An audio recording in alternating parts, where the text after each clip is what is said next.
High বন্ধু, আজকে একটা গল্প বলি। এই বলে ছেলে মেয়ে সমান অধিকার।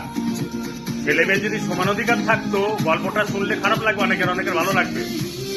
দেখবে বন্ধু, ছেলেরা বাইরে মদ খেয়ে আসলেও বাড়িতে মাকে এসে সত্যি কথা বলবে। আর মেয়েরা দেখবে বাইরে যখন বেরোবে, বান্ধবীর বাড়ি নোট আনতে, খাতা আনতে, এই বলে বাড়ির বাইরে বেরোবে, একটু রেস্টুরেন্টে দেরি হলে একটু ফুচকা খাইলাম, এদিকে বাইরে চুদাই আসছে, আইসে মাকে হাজার মিথ্যে কথা বলতে। ফুচকাও না, রেস্টুরেন্টও না, বার্থডেও নয়, বাইরে চুদানো গল্প। বুঝলে, কিছু মেয়েরা, সবাই নয়। আর আমি কিন্তু এই ভাষাটা শিখছি একজনের থেকে। এই যাকে চুদানোর কথা বললাম আমি, যে এখন বাইরে চুদাই আসছে, আর বাইরে ভারী বাড়ি আছে, মারে হাজার মিথ্যে বলে। বুঝলে বন্ধু?